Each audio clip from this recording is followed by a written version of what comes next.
ফের কালাইনে জাতীয় সড়কে অবস্থান নিয়ে বিক্ষোভ প্রদর্শন ক্ষুব্ধ পড়ুয়াদের। কালাইন উচ্চতর মাধ্যমিক বিদ্যালয়ের অধ্যক্ষের মুক্তির দাবিতে প্রতিবাদ কর্মসূচি।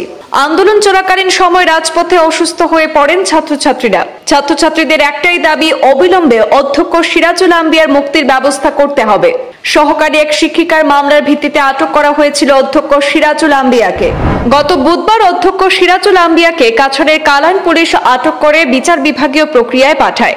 বৃহস্পতিবার কালাইন থানা ঘেরাও করে প্রতিবাদ কর্মসূচি করার পর ছাত্রছাত্রীদের এক প্রতিনিধি দল কাছাড়ের সিনিয়র পুলিশ সুপারের সঙ্গে বৈঠকও করেন। আশানুরূপ ফল না পাওয়ায় পড়ুয়ারা আজ সকাল থেকে কালাইনের 6 নম্বর জাতীয় সড়কে অবস্থান নিয়ে অধ্যক্ষ সিরাজুল আম্বিয়ার মুক্তির দাবিতে প্রতিবাদ জানান।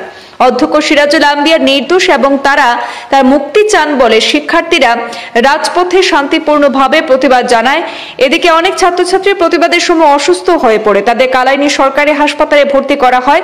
গত বুধবার অধ্যক্ষ সিরাজুল আম্বিয়া একই স্কুলের সহকারী এক শিক্ষিকার উপর অধ্যক্ষ হিসাবে ব্যতিক্রমী অনুশাসন করেছিলেন। পরবর্তীতে ওই শিক্ষিকা মামলা দায়ের করেন, আর সেই মামলার পর পুলিশ অধ্যক্ষ সিরাজুল আম্বিয়ার বিরুদ্ধে আইনি প্রক্রিয়া শুরু করে।